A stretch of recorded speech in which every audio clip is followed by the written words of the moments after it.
राजा राम और झांझर बाई के वंश की एक लड़की थी ललिता। जैसे ब्रज में कुब्जा के कुबड़ापन को दूर किया था श्री कृष्ण जी ने अपने स्पर्श से। श्री जी स्नान कर रहे होते हैं और ललिता के ऊपर पानी के छींटे मारते हैं। ललिता सर्वांग सुंदरी बन जाती है। ये शरीर क्या है? शरीर माध्यम खल धर्म साधन। शरीर धर्म का साधन है।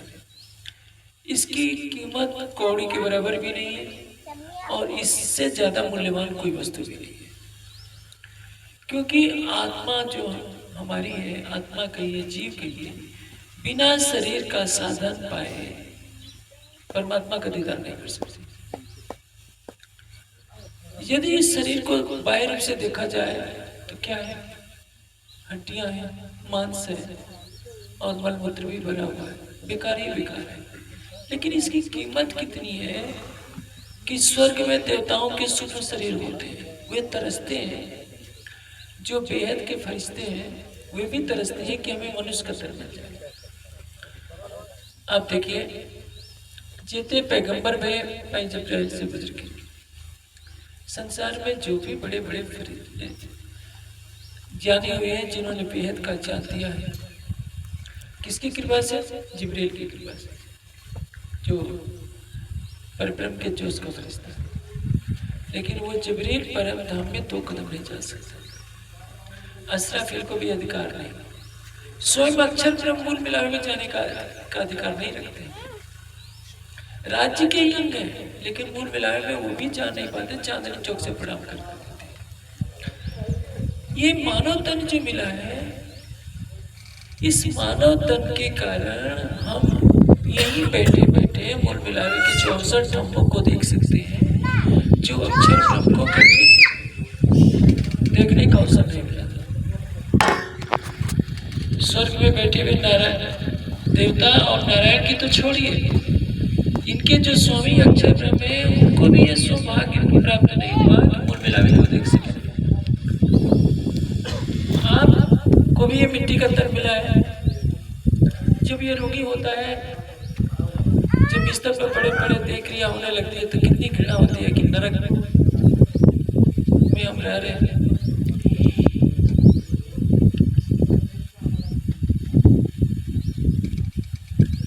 और सचमुच यदि इस तन का सही उपयोग नहीं हुआ तो नरक ही तो है ये शरीर भी। बुढ़ापा आ जाता है, चला फिरा जाना आता नहीं। उस व्यक्ति की कल्पना कीजिए जब अस्वस्थ हो जाता है, बिस्तर पर पड़ जाता है, कोई पूछने वाला नहीं होता। सब यही चाहते हैं, प्रार्थना करते हैं परमात्मा से कि जल्दी से अब उठा लो इस दुनिया से। लेकिन इसी तन का यदि सदुपयोग किया जाए, बचपन से ही अध्यात्म में लगाया जाए तो क्या होता है? यही तन परमात्मा की प्राप्ति में सबसे अधिक सहायक बनता है। ज्ञान कैसे ग्रहण करना है? इसी शरीर से। मैं एक घटना सुनाता हूँ। जब सूरदास जी घर छोड़ते हैं अपनी पत्नी के फटकार कर, क्योंकि तुलसीदास जी को भी वैराग्य कैसे हुआ था? पत्नी की फटकार पर। सूरदास जी और तुलसीदास जी के दोनों की कहानी एक ही है।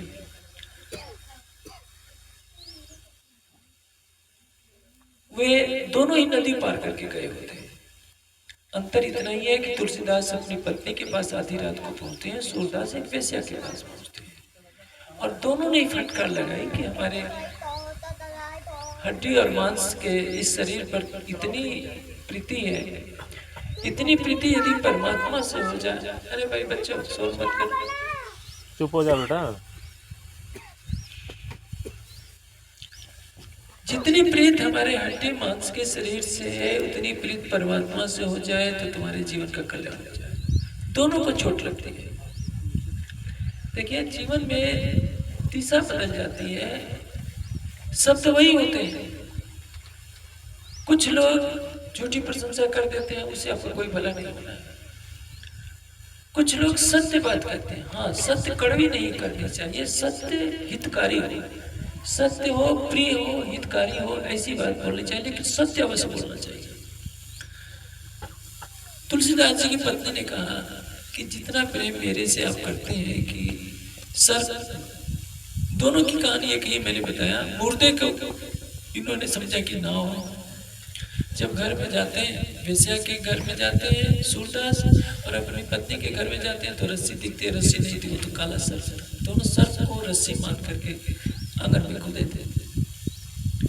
दोनों को फटकार करती है, और तुलसीदास जी तो छोड़े तो बिल्कुल छोड़ दिए, सूरदास को भी ममता लगी रहती है। महात्मा के कपड़े तो पहन लिए होते हैं, लेकिन अभी वासना अंदर है। कुएं पर पानी भरने प्यास लगती है, जाते हैं, दो बहनें पानी पी रही होती हैं। उसमें एक बहन बहुत सुंदर होती है, उसके पीछे उनकी कुदृष्टि होती है, पीछे पीछे चलते थे। लेकिन अंदर ग्लानि है कि मैं सब कुछ छोड़ कर आया हूँ, और फिर इसी आंख के देखने के कारण मेरे मन में पाप आ गया, तो मैं क्यों नहीं इसको दंड दे दूं। और उन्होंने कहा कि बहन एक सुई चाहिए थी, सुई दी, और बिना पूछे उन्होंने अपनी आंखों में डाल दिया। दोष आंखों का नहीं है, चिंतन का दोष है। जो जन्म जन्मांतरों की वासना है वो मन में बसी है।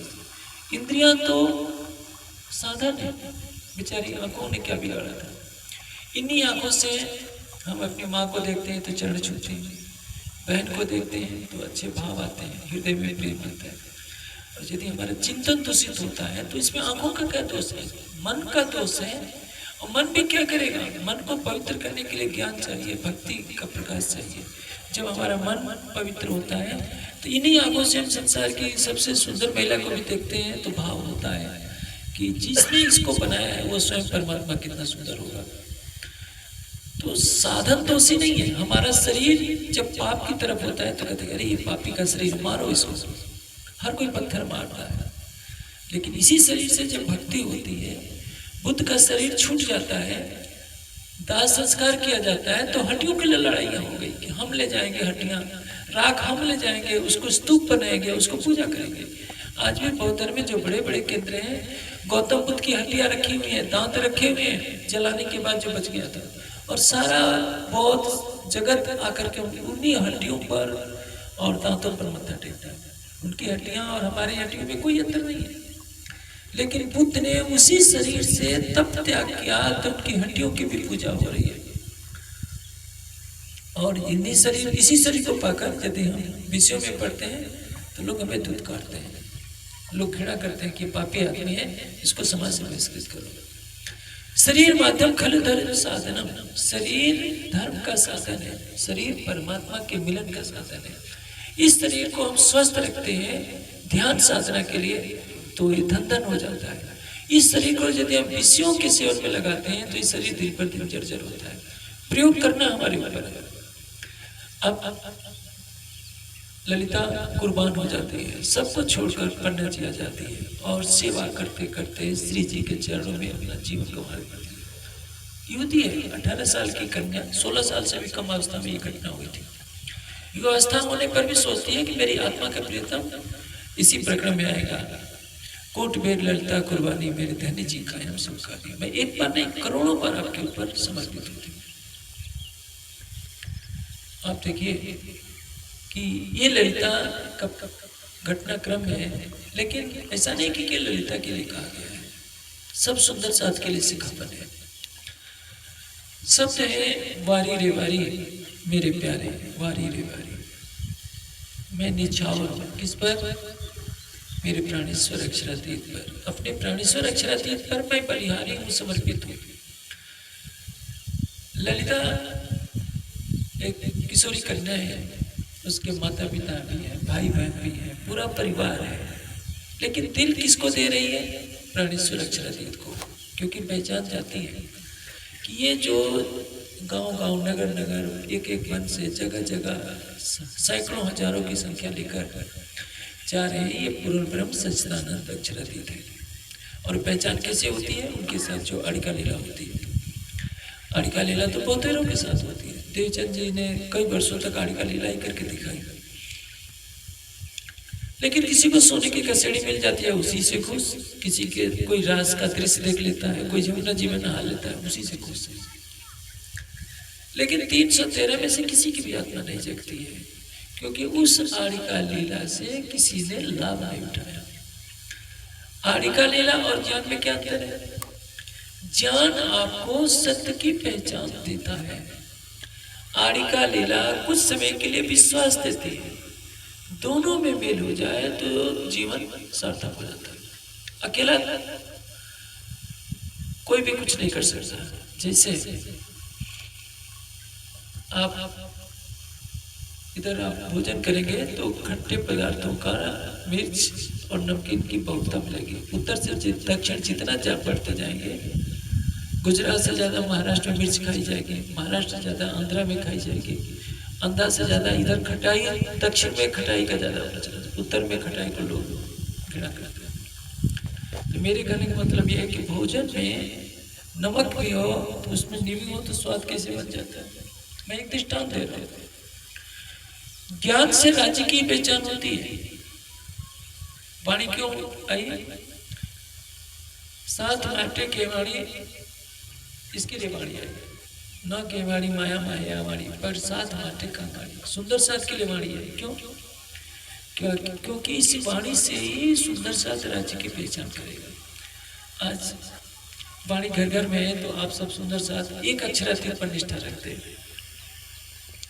आपके साथ कोई आड़िका लीला न हुई हो, चमत्कार न हुई हो, तो भी आपकी निष्ठा राज्य पर बनी रहेगी। देवचंद जी के तन से राज्य आवेश स्वरूप में प्रकट होकर स्वयं लीला करते हैं, भोजन करते हैं, सब कुछ होने के बाद भी। और देवचंद जी चर्चा भी सुनाते हैं, जैसे मैं सुना रहा, लेकिन वो चर्चा का ज्ञान सुंदर साथ में ठहरता नहीं है। आज चर्चा सुने, 4 महीने के बाद चर्चा बोल सकते हैं। उस समय आजकल की तरह तो संसाधन नहीं थे, तकनीकी सुविधाएं नहीं थी कि मोबाइल पे यूट्यूब के माध्यम से चर्चा दोबारा सुन सके। एक बार सुना, मस्तिष्क में जितना आया नहीं थे, ये हो गया। साहित्य कुछ है नहीं, लिखित में कुछ है नहीं कि चलो आज पढ़ लिया फिर दोबारा पढ़ लेंगे, संभव नहीं। सतगुरु धन से देवचंद जी के मुखारविंद से जितना सुंदर साथ सुनते हैं वही बस काम आता है। और उसमें जब पूरा विश्वास परिपक्व नहीं हो पाता, देखिए विश्वास, श्रद्धा, विश्वास, समर्पण और बलिहारी होना, सब में थोड़ा थोड़ा अंतर होता है। श्रद्धा होती है, लेकिन श्रद्धा में यदि ज्ञान का फूट नहीं रहेगा तो श्रद्धा खंडित हो जाएगी। मैंने जीवन में देखा कितने सुंदर साथ आए, शुरू में मेरे प्रति बहुत भाव दिखाते हैं, फिर कोई भड़का देता है तो 24 घंटे उनका यही मंत्र होता है, रानी साहब बहुत खराब है, बहुत खराब है। श्रद्धा तो थी, लेकिन श्रद्धा का आधार जो है, जो इसको विश्वास कहते हैं, विश्वास में बीज रूप से क्या है? श्रद्धा। विश्वास कब होगा?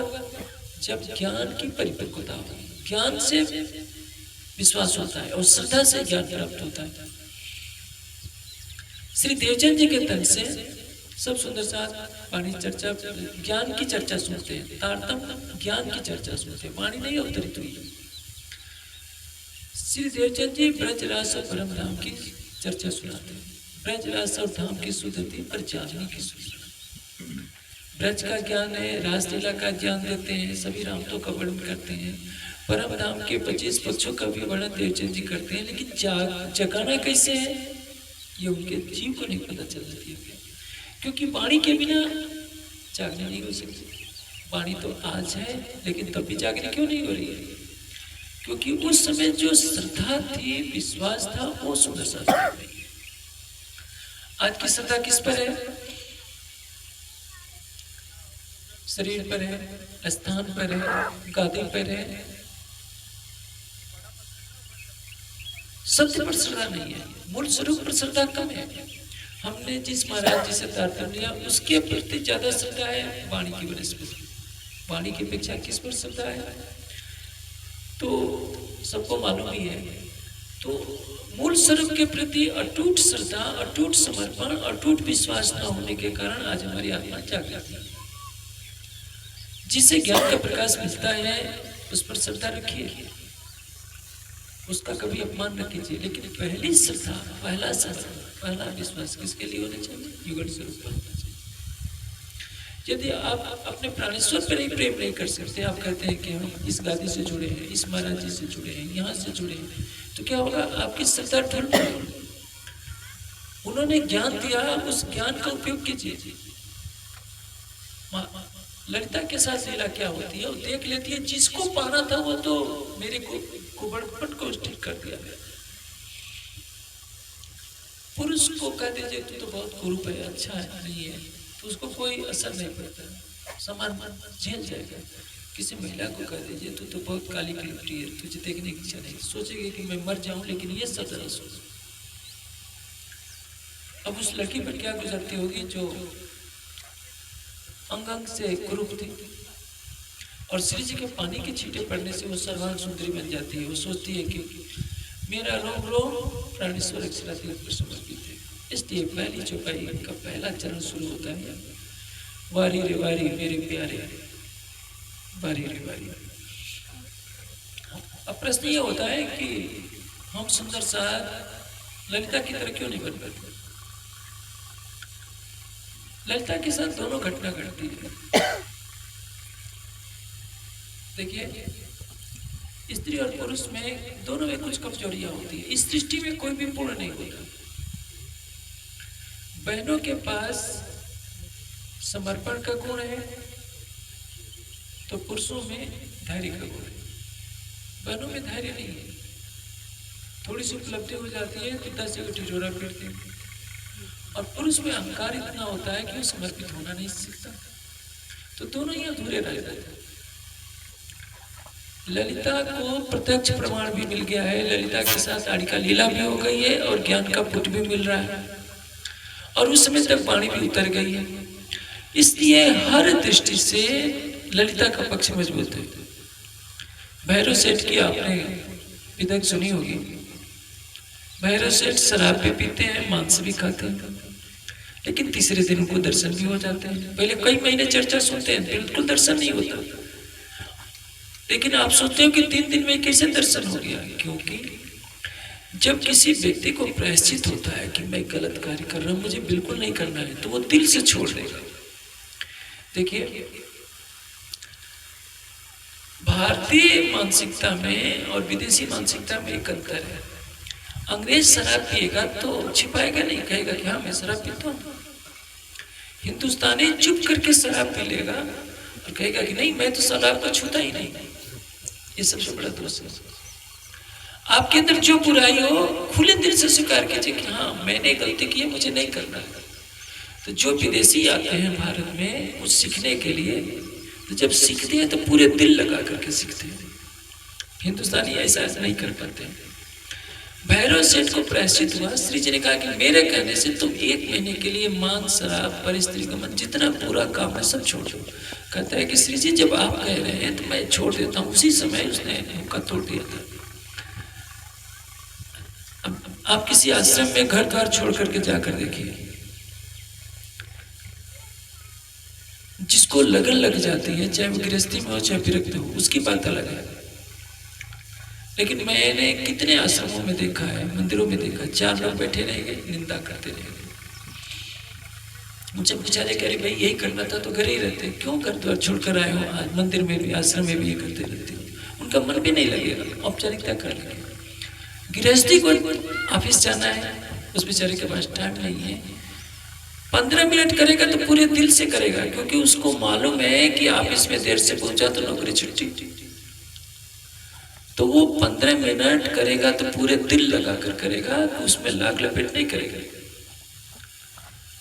क्यों? क्योंकि उसको पता है कि हमारे पास थोड़ा समय है। वैसे ही मनुष्य जब सच्चे हृदय से छोड़ना चाहता है बुराई को, भैरव सेठ ने ये किया कि नहीं, श्री जी का आदेश है कि मैं 1 महीने के लिए मांस, शराब और परिस्थिति मन छोड़ूं तो छोड़ दो। तो उसी निष्ठा से दिल से छोड़ा, तो तीसरे दिन ही अटूट निष्ठा, अटूट समर्पण ने उनको राज्य का दर्शन करा दिया। उस समय चर्चा सुनने वाले तो बहुत से थे, लेकिन मेरा केवल भैरव सेठ को क्यों दर्शन हुआ? क्योंकि मेरा भैरव सेठ ने पूरे हृदय से सबको छोड़ दिया, तो उनको मिल गया। ये ललिता के साथ होता है। वैसे तो 40 लाख की संख्या है सुंदर सा, 40 लाख में मैं समझता हूँ 5 लाख तो अवश्य सुंदर साथ ऐसे होंगे जो वाणी पढ़ते होंगे।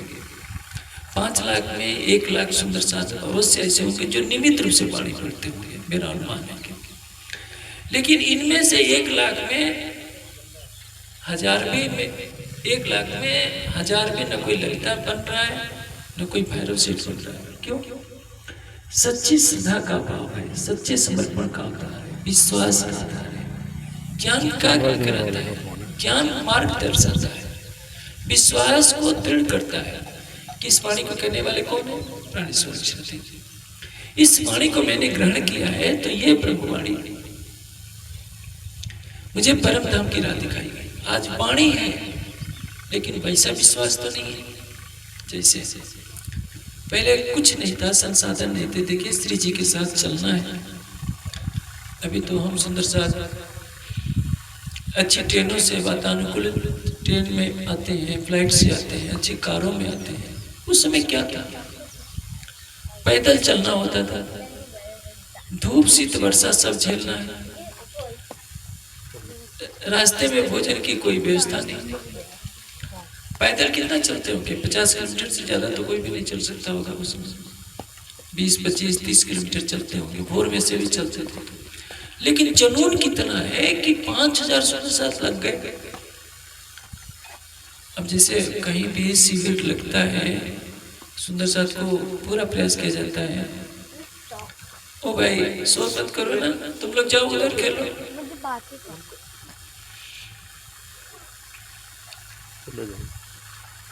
अब देखिए कहीं भी शिविर लगते हैं, नेपाल में लगे, गुजरात में लगे, उत्तर भारत में लगे, पूरी व्यवस्था की जाती है कि किसी को तकलीफ न हो। उस समय कितना कष्ट का जीवन होगा, पैदल चलना पड़ता होगा, धूप शीत वर्षा सब कष्ट झेलने पड़ते होंगे। आजकल तो कई जगह जाने पर ऐसी कमरे भी व्यवस्था में मिल जाते हैं, अच्छे से अच्छे भोजन मिल जाते हैं। और उस जमाने में औरंगजेब की सेना पीछे अलग है, लेकिन फिर भी 5000 लोग घर द्वार छोड़ करके, छोटे छोटे बच्चों को लेकर, फिर महिलाओं को लेकर निकल पड़ते कि नहीं प्राण राज्य है, हम इनके साथ ही अपना तन छोड़ देंगे। आज के युग में कहीं भी कार्यक्रम होता है, कितना समय दे सकता है सुंदर सा, जबकि दोपहर सरसों में भी होता है, कहीं भी शिविर लगते हैं, गुजरात में भी दोपहर का भोजन में मिठाई भी होती है, रात को दूध भी होता है। उस समय तो कुछ नहीं मिला तो मिला, नहीं तो भिक्षा मांग कर खाए, नहीं तो खाली पेट सो। यदि मान लें कि मैं चल लूं कि मेरे साथ कितने लोग चलेंगे, तो 50 भी मेरे साथ नहीं चलने के लिए तैयार होंगे। आज के जुग में भले ही वाणी घर घर है तो क्या, उस समय वाणी नहीं है, उतर रही है, लिखा जा रहा है। जो श्री जी के मुख से चर्चा सुनने को मिल गया वही, लेकिन जुनून है, श्रद्धा है, समर्पण है, विश्वास है, प्रेम है। आज उन चीजों का अभाव है। मैं श्री जी नहीं हूँ, मैं तो उनकी चरण धूलि नहीं, मैं तो दृष्टांत दे रहा हूँ। आज के युग में स्वयं श्री जी भी आ जाए तो ये सुंदर साथ क्या साथ देगा? नहीं देगा, क्योंकि युग बदल चुका है, भौतिकता की अंधी हवा चल रही, आंधी चल रही। ललिता के इस घटनाक्रम के द्वारा श्री जी हम सुंदर साथ को प्रेरित कर रहे हैं। वारी रे वारी मेरे प्यारे, वारी रे वारी। हमें निछावर होना है किस पर? चर्चा सुन जो दिन ने रात, आप पढ़ने टूटा प्राणनाथ। दिन रात हम चर्चा सुने, क्योंकि अब हमें अपने प्राणेश्वर पर फिदा हो जाना है। हम ब्रज में फिदा नहीं हो पाए थे, ब्रज में तो हमारे ऊपर कलंक लग गया। राज ने कहा कि चलो राज खेलते हैं। सबका उत्तर क्या था? हम पराये पुरुष के साथ थोड़े जाने वाले हैं, हमारे देवर, सास, जेठ, जेठानी हमारा सिर खा जाएंगे। हम पराये के साथ इतने समय तो जाने संभव ही नहीं है। जो अपना था उसको सबने पराया कहा, और जो माया के रिश्ते थे उनको अपना कहा। रास में पहचान हो गई संबंध का, घर का पता नहीं है, तो वहां भी वैदिक के संबंध का बोध न होने से किशोरबाई इंद्रावती में झगड़ा लगा। जो फिदायगी दिखाई, प्रेम किसने किया? राज्य ने किया। आप कहेंगे कि सखियों ने भी किया, कहाँ किया? वो तो अहंकार हो गया। राधा जी कहती है कि मेरे पैर थक गए, मुझे कंधे पर चढ़ा लो। ये प्रेम थोड़े है। सबको अभिमान था कि हमारे बस में है राज्य। देखो ये तो हमारा फूल गिर जा रहा है तो उठा उठा करके हमारे बालों में लगा रहे हैं, ये तो हमारे अधीन है, हमारे प्रेम के अधीन है। लेकिन ये जागने के प्रमाण में वाणी के ज्ञान पाने के बाद भी कोई समर्पित नहीं होता है तो उससे बड़ी मंदभागिता क्या होगी। इसलिए प्रकरण बताया गया है। ललिता की किशोरावस्था है, मेरे समझ से किशोरावस्था ही होगी, क्योंकि लिखित में कुछ भी नहीं है, अभी विवाह नहीं हुआ था। श्री जी के पानी के छींटों से वो सर्वांग सुंदरी बन जाती है, पन्ना जी तक आती है। अष्टपहर की लीला में प्रतिदिन आप वर्णन सुनेंगे। जब ललिता जाती है, श्री जी विश्राम कर रहे होते हैं तो आकर बोलते हैं खमा खमा, ये राजस्थानी में खमा कर देते हैं, क्षमा करें, क्षमा, वहाँ की भाषा होती है। तो मृदे की भाषा में ललिता एक शब्द बोल देती है कि श्री जी क्षमा खमा, मतलब तो श्री जी स्नान करने के समय वो पहुंचती है तो श्री जी पानी के छींटे फेंकते हैं और उस स्मृति की याद दिलाते हैं। श्री जी की अवस्था क्या है उस समय? लगभग 70 साल। 70 साल की अवस्था में कोई हंसी मजाक थोड़े करेगा, लेकिन जो भावना है ललिता के हृदय की, आत्मा की जो पुकार है, श्री जी भी पानी के छींटे मारते हैं और सब सुंदर साथ परम धाम के संबंध से सभी आनंद में डूब जाते हैं। श्री जी स्नान कर रहे हैं तो उनके शरीर में तेल लगाना है, इसके लिए भी सुंदर साथ होड़ मची रहती है। श्री जी चलने में ऐसा नहीं कि चला नहीं जाता है, फिर भी लाला जी हाथ पकड़ते हैं, छत्रसाल जी हाथ पकड़ते हैं। उनकी भावना है कि हम अपने हृदय का प्रेम कैसे महामती जी के उस तन पर समर्पित कर दें जिस तन में अक्षरातीत युगल स्वरूप विराजमान होकर हमें परम नाम का ज्ञान दे रहे हैं। आज छठे दिन की लीला चल रही है। वाणी में क्या कह दिया गया? अब जैसे फसल बोई जाती है, अन्न को निकाला जाता है, उसे पीसा या कूटा जाता है, चूल्हे पर पकाया जाता है और फिर थाली में रखा जाता है। ये सारा कुछ करना पड़ता है। चौथे और पांचवें दिन की लीला में फसल बोने से लेकर भोजन बनाने तक की लीला होती है, और छठे दिन की लीला में थाली में रख दिया गया है। लेकिन हम खाने वाले कह रहे हैं कि अभी हमें नींद आ रही है, अभी मूड नहीं है खाने का, बस ये काम नहीं है। उस पीड़ा को तो नहीं समझा छठे दिन वालों ने कि कैसे फसल बोई गई है, कैसे फसल काटी गई है, धूप शीत कष्ट झेल करके, और भोजन बनाने में कितना कष्ट लगा। आप हमसे में वाणी अवतरित होती है, वहीं इसी दिन से विरोध की चिंगारी उठ जाती है। बानी वहां न बसरी उस वक्त उस दिन, इंतजार थे मोमिन पर सुन न सके एक सुकर। बिहारी जी प्रयास करते हैं कि वाणी फैलने नहीं देना।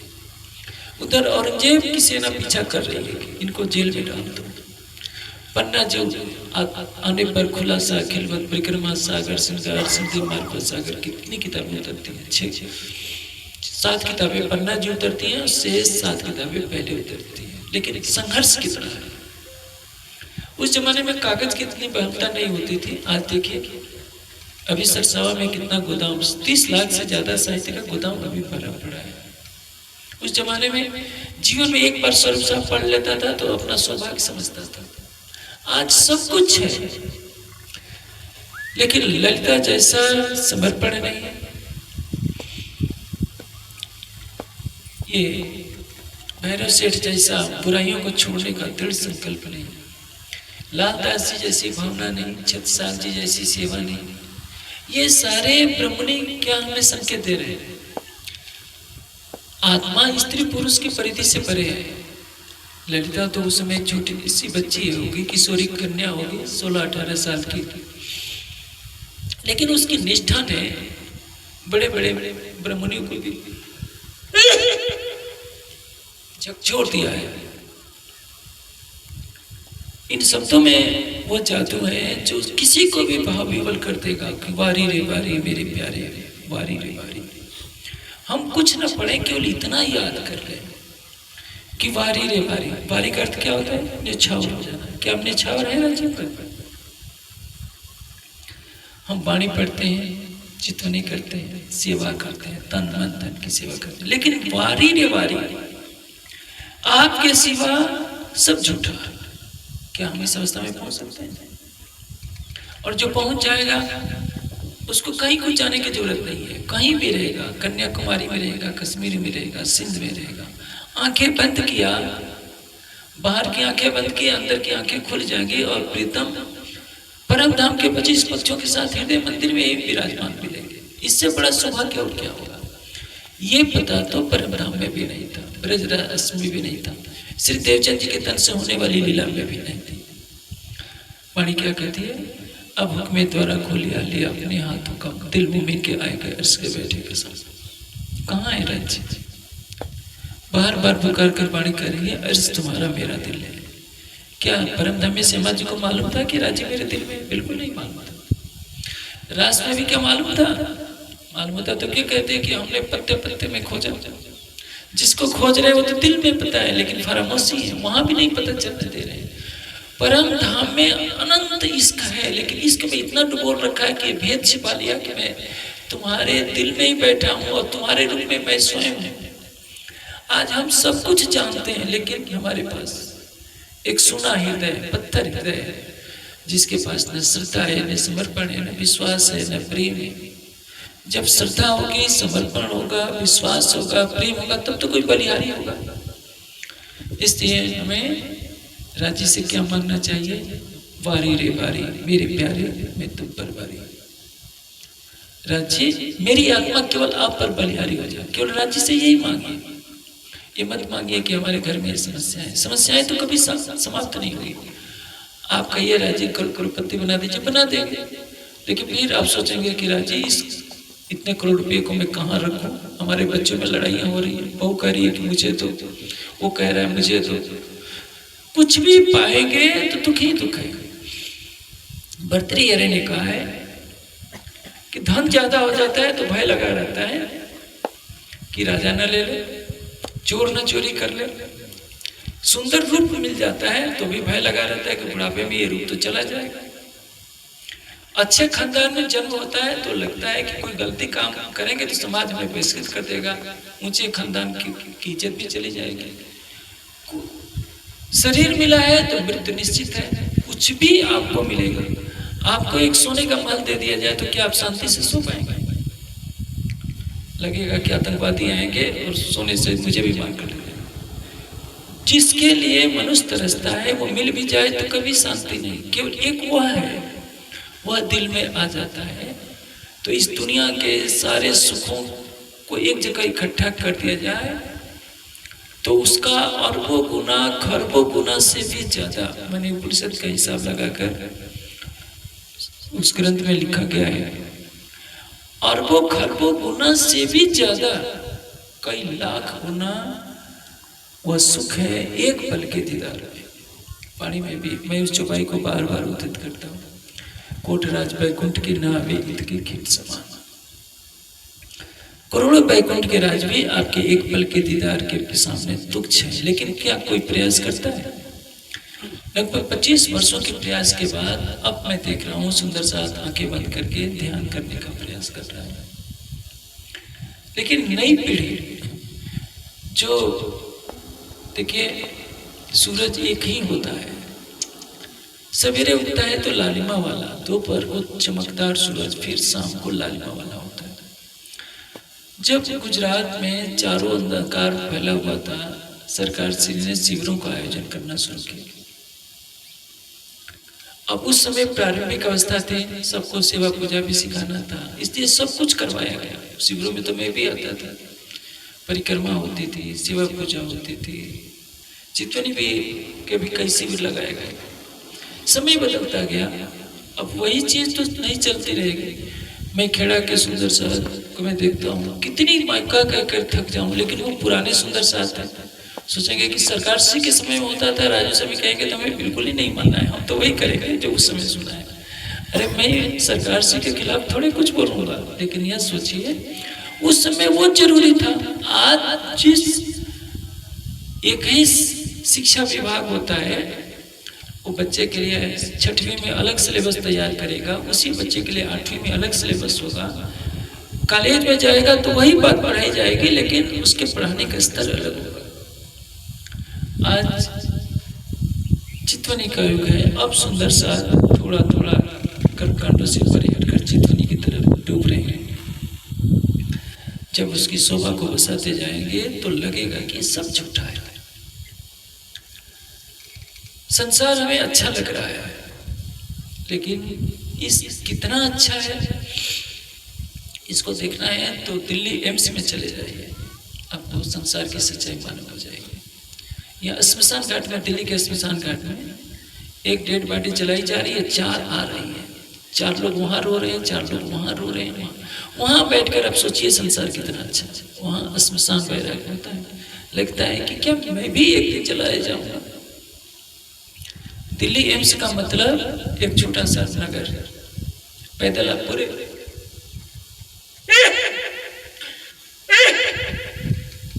पूरे एम्स में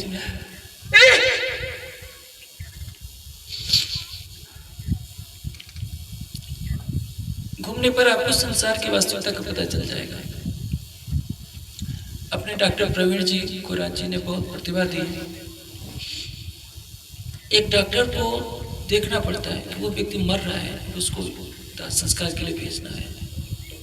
वो प्रतिदिन देखता है, जीवन के कटु सत्य को डॉक्टर देखता है।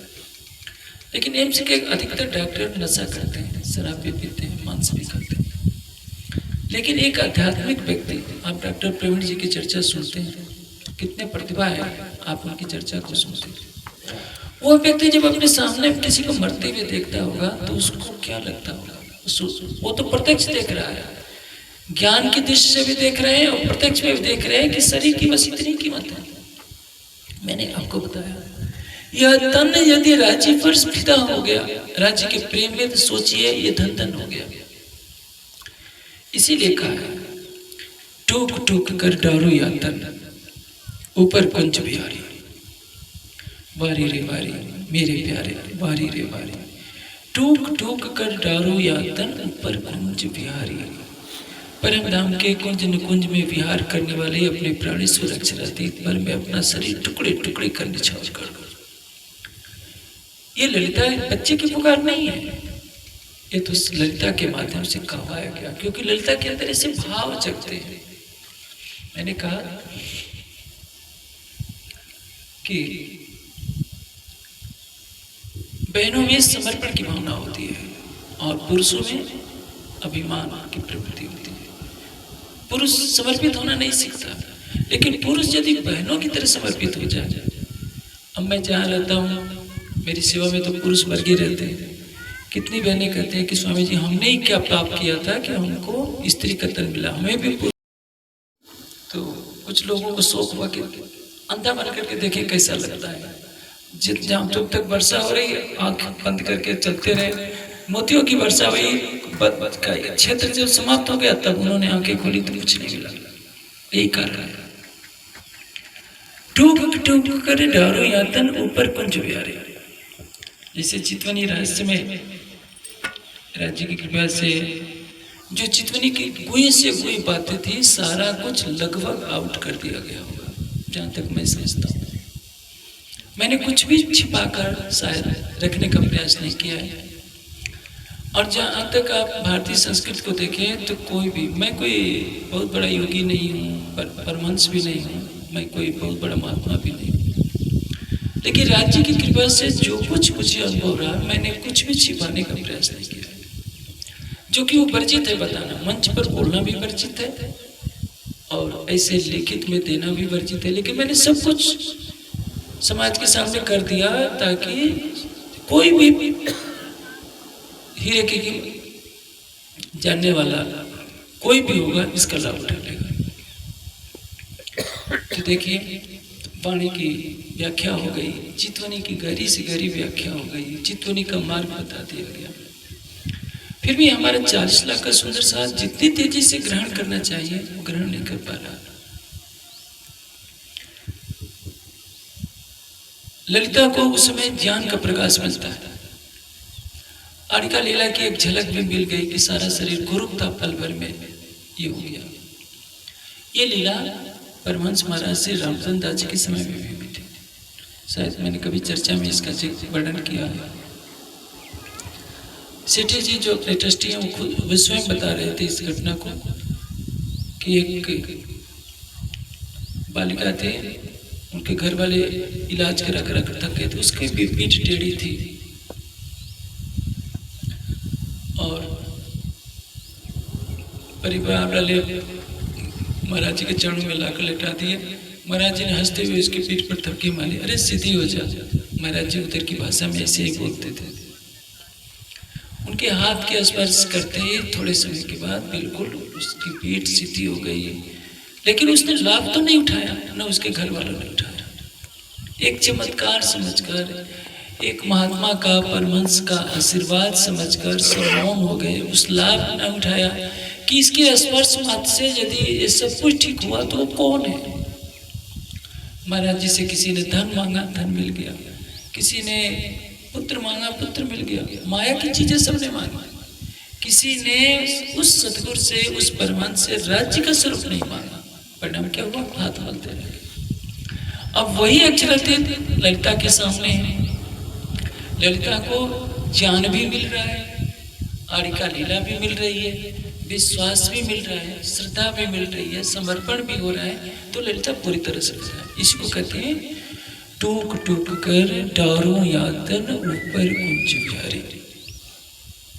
मैं अपने शरीर के टुकड़े टुकड़े कर दूं। टुकड़े टुकड़े करने का मतलब क्या होता है, पूर्ण रूप से समर्पित करना।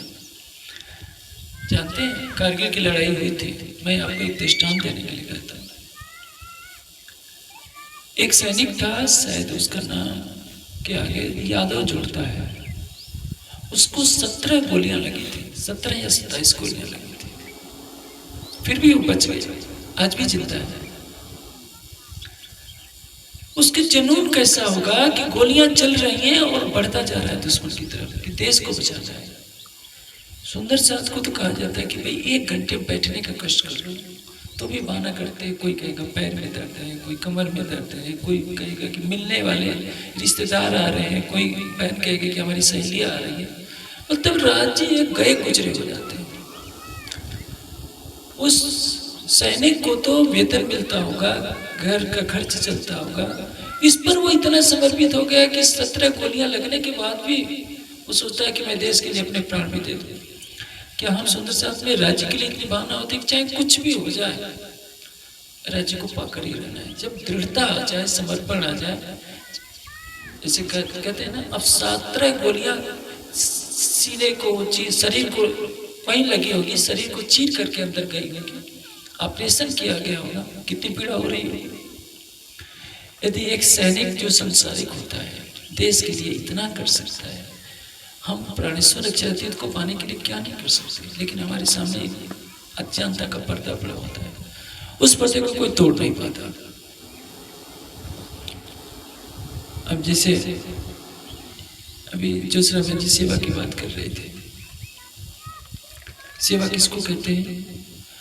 आप सेवा करना देखना हो तो आप ब्याज से चले जाइए, सिखों के स्वर्ण मंदिर में चले जाइए।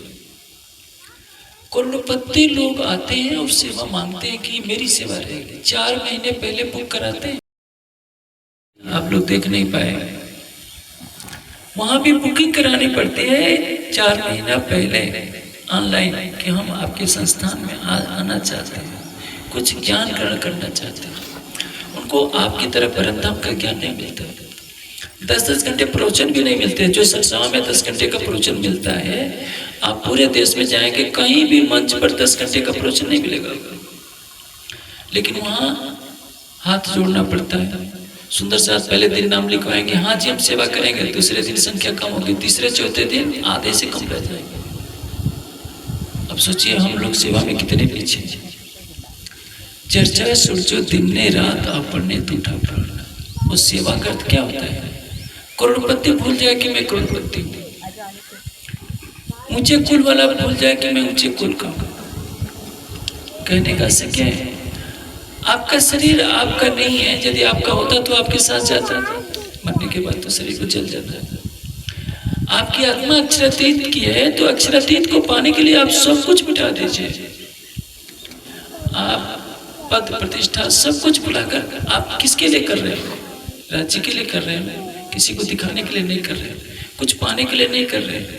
आप सेवा करेंगे, सेवा करे नचना में अपने आत्म के कारण। कोई सेवा करता है तो ऐसा नहीं करता, उससे उसकी आत्मा जागृत होती है, उसका अहंकार मिटता है।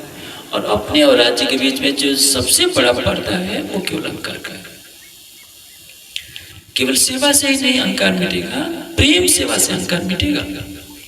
इससे राज्य ने सेवा की जहां महत्ता गाई है वहां कहा है तमे प्रेम सेवाए पाम सुपर। प्रेम है तो ज्ञान की महत्ता है। आप ज्ञान की बात सुना रहे हैं और फटकार पर फटकार लगा रहे हैं, लड़ाई कर रहे हैं, तो इस ज्ञान की कोई महत्ता नहीं। आप सेवा कर रहे हैं, थाली ले जाकर के पटकते रहे कि खाओ, तो उस खिलाने से क्या फायदा? किसी को एक गिलास पानी दे रहे हैं और फटकार के करेंगे पानी पी लो, तो क्या पिएगा बेचारा? तो आपकी सेवा में प्रेम होना चाहिए, श्रद्धा होनी चाहिए, समर्पण होनी चाहिए, तो वह सेवा स्वीकार होती है। और वैसा करके आप राज्य को अपने अधीन कर लेते हैं। जिसकी कृपा से अनंत ब्रह्मांड बनते हैं, आप उसके लिए सेवा कर रहे हैं। आप कुछ भी कर रहे हैं, जो विद्वान है प्रचार कर रहे हैं, तो उसको रिझाने के लिए कर रहे हैं। कोई ऐसा नहीं कोई कर रहा है।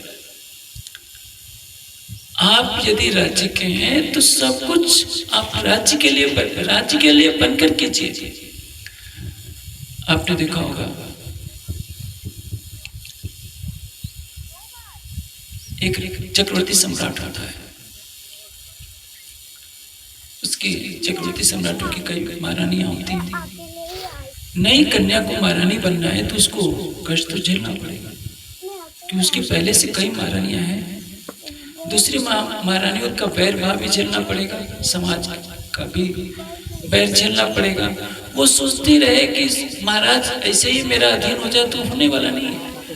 आपको उससे प्रेम है तो आप कुछ त्याग कीजिए, आपको कांटे तो झेलने पड़ेंगे।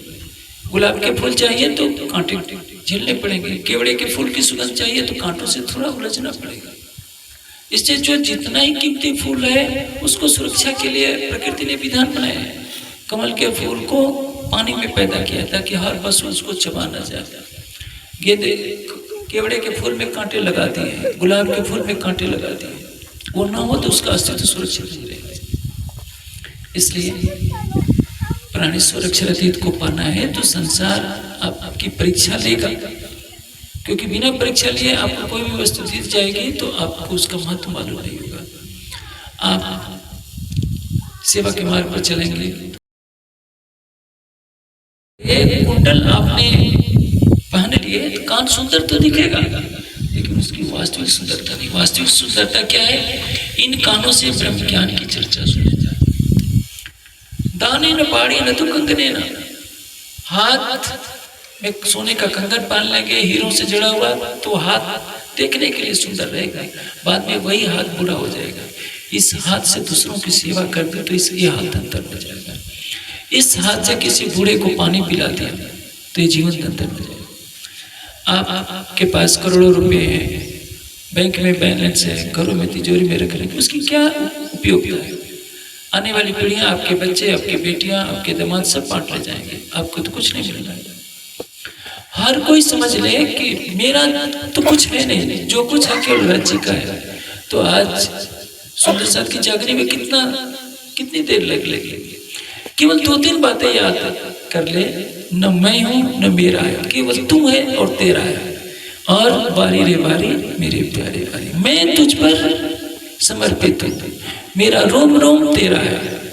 लेकिन कोई कहता है थोड़े रटा है तो कह देंगे सब कुछ राज्य आपका है, लेकिन गले के ऊपर से दिल से कोई नहीं कहता।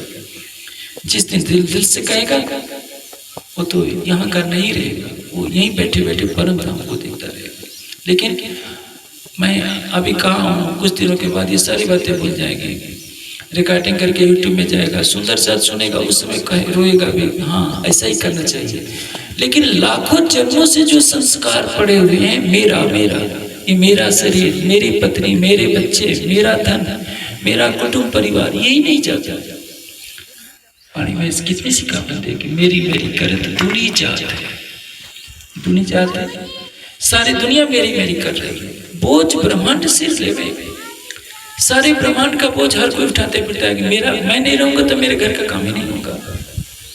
कह रहे हैं कि ये सबको भुला दी, मेरी मेरी कर दुनी चाहते हैं, बोझ ब्रह्मांड सिर ले गए, पांव पलक कर नहीं भरोसा तो भी सिर सर्जन को न दे। एक पल का भरोसा नहीं। ये तो पानी के बुलबुले के समान शरीर है, कभी ये शरीर नष्ट हो जाए, लेकिन मनुष्य सोचता है कि मुझे मरना ही नहीं है। यही तो सबसे बड़ा आश्चर्य है। यदि हर व्यक्ति शरीर की नश्वरता को समझ जाए कि शरीर तो पैदा होता है मरता ही है, ये ब्रह्मांड भी नश्वर है, ये सूरज चांद सितारे कुछ रहने वाले नहीं है। जो हमें जीवन की घड़ियां मिली हैं, जीवन के इन पलों में हमें राज्य के प्रेम में डूब जाना है। इसको कहते हैं टूक टूक कर डारू यातन ऊपर कुंज बिहारी। आपको क्या करना है? आपको रात्रि के अंधेरे में जब संसार सोया हो, आप राज्य के प्रेम में डूब जाइए। आप जाने आपका प्रेम न जाने। जो नवदा भक्ति होती है वो तो संसार को बताने के लिए होती है। देखिए, परिक्रमा कर रहे हैं भगत जी, पाठ कर रहे हैं, मंत्र का जप कर रहे हैं, चरणामृत प्रसाद ले रहे हैं। दुनिया कहती है देखो कितने भगत हैं। इस प्रकार की भक्ति से कोई लाभ नहीं होता। प्रीतम का प्रेम को आपके और आपके प्रीतम के अतिरिक्त किसी को मालूम नहीं होना चाहिए। महामती जी की आत्मा हम सुंदर साथ को अध्यात्म के उस शिखर पर ले जाना चाहती हैं, और इसलिए ललिता सखी के द्वारा ये करवाया जा रहा है। इस एक चौपाई के पहले चरण में जो कहा गया है, हम उसको याद कर लें, हम समर्पित होना सीख जाए। चित्तवनी में दीदार भी होगा, पूर्ण समर्पण के बाद ही समाधि की प्राप्ति होती है। इसी बारी रे बारी टूक टूक कर डारू यातन ऊपर कुंज बिहारी। जो प्राणेश्वर अक्षरातीत परम राम के कुंज निकुंजों में विहार करता है, वही महामती जी के धाम हृदय में प्राणनाथ के स्वरूप में आया है, मेरी आत्मा को जगाने के लिए। जाहिरी तन से तो श्री जी पहुंचते हैं मेड़ता, और वही युगल स्वरूप जो महामती जी के धाम हृदय में है, हर पल आपकी आत्मा के धाम हृदय में। आप खेतों में काम करते हैं, अपने ऑफिस में कार्य करते हैं, दुकान में काम करते हैं, कहीं भी रहते हैं। जो गुम्बड़ची में है, जो मूल मिलावे में है, वो आपके दिल में भी है। केवल पर्दा हटाना है। शरीर का पर्दा हट जाएगा तो सब कुछ हट जाएगा। ये शरीर साधन भी है, और शरीर का मोह सबसे बड़ी माया बन जाता है। शरीर को लगाइए, सेवा में लगाइए, चित्तवनी में लगाइए, ज्ञानार्जन में लगाइए, ताकि इस शरीर को धारण करना सार्थक हो जाए। यदि ऐसा नहीं करते हैं तो क्या, एक दिन अर्थी पर कुछ लोग उठा कर ले जाएंगे, स्मशान में जला देंगे, गाड़ देंगे, बस यही काम है। लेकिन यदि हम चित्तवनी में लगाते हैं, ज्ञानार्जन में लगाते हैं, सेवा में लगाते हैं, तो हमारे चित्त में जन्म जन्मांतरों की वासना है, धन का, पद का, रूप का, प्रतिष्ठा का जो अहंकार है, ये सब समाप्त होता जाएगा, और हमारी आत्मा अपने परात्मा का श्रृंगार लेकर खड़ी होती जाएगी। हमारा जीव भी अपना भाव लेकर खड़ा होता जाएगा। परिणाम हमारे और राज्य के बीच में जो माया का पर्दा है, हमेशा हमेशा के लिए हट जाएगा, और हम यहीं बैठे बैठे सारा आनंद लेते रहेंगे। ये सब सुंदर साथ के लिए बधाई कि दक्षिण भारत में ज्ञान केंद्र की स्थापना होगी, और वेंकटेश जी से मैं यही आशा करूँगा कि यदि ये राज्य के सच्चे प्रेमी हैं, अपना जीवन राज्य के लिए सौंपा है, तो अपना तन मन तमिलनाडु, केरला, महाराष्ट्र, आंध्रा, इन 5 प्रांतों में पानी को बुझाने के लिए अपने प्राणेश्वर अक्षरातीत को फैलाने में लगाएंगे। आपको कोई पत्थर भी मारता है, कोई गाली देता है, तो इसकी चिंता मत कीजिए। आपको तो अपने राज्य को रिझाना है, किसी को रिझाना नहीं है। और आप ये सेवा करेंगे तो जहाँ जहाँ आपके चरण पड़ेंगे वहाँ धरती भी धन्य हो जाएगी, क्योंकि आप ज्ञान का प्रकाश लेकर जाएंगे तो आप अपने राज्य की महिमा फैलाएंगे। और सब सुंदर साथ को भी इस महान लक्ष्य में लगना चाहिए। इसमें कितना भी कष्ट पड़े, इसको मुस्कुराते हुए झेलना चाहिए, क्योंकि ऐसा करके हम कोई आसान नहीं कर रहे हैं, अपने प्रीतम को रिझा रहे हैं। अपने प्रीतम को रिझाने में कोई कष्ट भी होता है तो क्या बड़ी बात है। यदि वो छत्राणियों को देखें जो अपने पति की गरिमा रखने के लिए जलती हुई चिता में कूद जाती थी, एक दो नहीं हजारों 13,000 छत्राणियां तो चित्तौड़ में जलती जल करके प्राणों को अपने निछावर कर दिया। आग में जल करके तड़पना कितना कष्टकारी होता है। उन्होंने उतना कष्ट झेला। उन नारियों ने विवाह नहीं करती तो मुसलमान विवाह करते, मानो में रहते, लेकिन नहीं, अपने प्रीतम के प्रेम में उन्होंने आग में की लपटों में छोटी छोटी बच्चियों ने मरना सीखा। हम अपने राज्य के लिए कुछ भी सहन करने के लिए तैयार नहीं है, तो परम धाम की परमात्मा का लाने से कोई लाभ नहीं। इसलिए यदि आपका प्रेम सच्चा है तो अपने तन को, अपने मन को, अपने जीव को राज्य के लिए समर्पित कीजिए। फिर देखिए ललिता की तरह राज्य आपके पीछे पीछे चलने के लिए तैयार है। और गुजरात के सुंदर साहब को धन्यवाद है कि दाहोद में विशेषकर वाणी चर्चा की खोज होती रहती है, और मैं उत्तर भारत में भी कहीं भी रहता हूँ तो इसकी प्रशंसा करता हूँ। उत्तर भारत के भी सुंदर शहर छोटा सा कार्यक्रम करते हैं, खिलाने पिलाने में लाखों रुपए उड़ा देते हैं, लेकिन दाहोद की तरह कोई चर्चा की भावना वैसी नहीं होती है। जिसे कहते हैं ना, गंगा के किनारे प्यासे ही रहते हैं, वैसे उत्तर भारत में भले ही क्या पीठ बना है, दाहोद वाले सबसे ज़्यादा लाभ उठाते हैं, क्योंकि वहाँ सबके दिल में बसा है कि चलो वाणी चर्चा सुन लें, ये करें। अब सबको सेवा की तरफ, चितवानी की तरफ मुड़ना पड़ेगा।